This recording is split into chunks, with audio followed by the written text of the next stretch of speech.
Lesson is a continuation from yesterday. It's still 8.1, circumference of circles. And yesterday I should have said example 1, finding the radius or the diameter. I'm trying to keep this the same format that you learn in class. So today would be example 2, finding the circumference or finding circumference. So please write that down on your notebook. You'll still need your notebook today. You'll still need a pencil today. And today, actually, I think you'll find it really useful if you have a calculator out in front of you too, because I'm going to teach you what pi is today. And it's not the type of pie that you eat, unfortunately. Let me remind you what circumference is again. So if you look back to your notes yesterday, at the beginning, you had a circle and circumference. I believe I highlighted in blue. Whoops. There we go. Circumference is the distance around the outside of a circle. So it's this part right here. It's like the perimeter of the circle. And so sitting at home, not being at work, my circumference is growing. I keep eating. I probably need to start working out. Obviously, I can't go to the gym because they're all closed, but I could certainly work out at home. That's one of my goals today. So circumference is the distance around the outside. A larger circumference would be a bigger circle, smaller circumference, smaller circle. So there are two formulas for finding the circumference.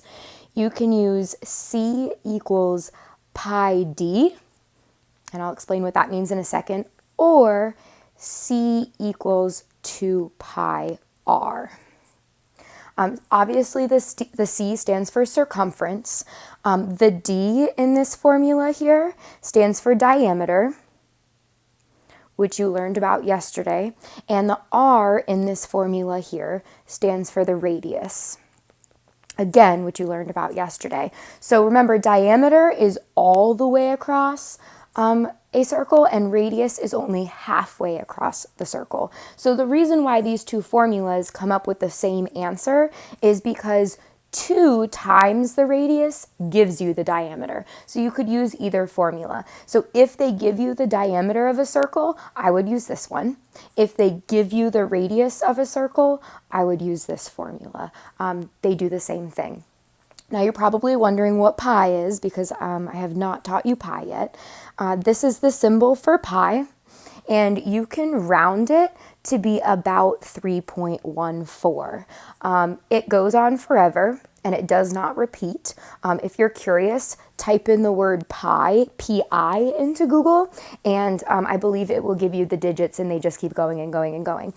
Really, the only thing I need you to know is that it rounds to about 3.14. You'll also see in your textbook that you can write pi as 22/7 as that fraction, but I know how much we love fractions, so I'm probably not going to use that one. I am going to stick to 3.14 when I use my calculations. I'm going to go ahead and clear my page, so if you need to copy something down, please pause it. You guys know you can always go back in the videos too. So example 2, finding circumference. So I'll make this part A. I should have done this yesterday too. Part A, I'd like you to draw a circle. And I am going to give you the radius of that circle. Remember, radius is halfway across. And let's say that this radius is 5 inches. And so your directions are to find the circumference. I would always recommend starting your problems by writing down which formula you're going to use. Since we're given the radius, I would use the formula C equals 2 pi r, because we know what the radius is. And then you are going to plug in numbers. You're going to substitute numbers for those, for the r and actually the pi symbol. I would write this then as 2 times 3.14, because remember, pi rounds to 3.14, and your radius in this particular circle is the number 5. And so your next step is just to simply multiply those all across in your calculator, and you will find that you should get 31.4, and this would be inches. Perimeter would just be inches or feet. It's not squared, it's not cubed. So we are finished with this one. Circumference is 31.4 inches. Let's do another one. Here we go. Circle B.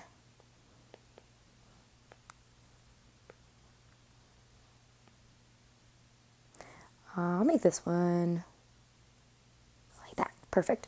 And this time I am going to give you the diameter. So it's going all the way across the circle, and this diameter is 28 millimeters. Oops. Okay. So this time, since you're given the diameter, I would use the other formula that has the diameter in it. So I would use C equals pi d. For pi, you are going to plug in 3.14, and the diameter in this circle is 28. So you're multiplying 3.14 times 28. When you do that, you should get 88, and your units are millimeters. That's it, my friends.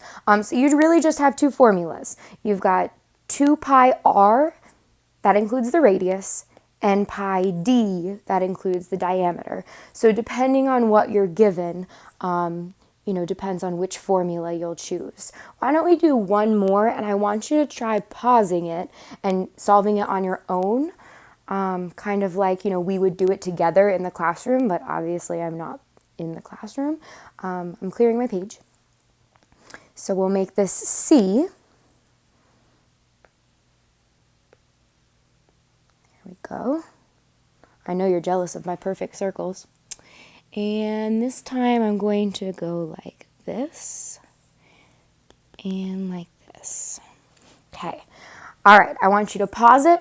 I want you to write down which formula you think you're going to use. And I want you to try to solve and then press play and compare your work. So pause now. All right, hopefully you've solved this. Here's my work. I'm going to use pi d because the diameter is the number that's given in this problem. I am going to plug in 3.14 for pi, and I am going to plug in 14 for my diameter. And in my calculator, I am going to multiply those two, and I get 43.96, and this would be feet. Done.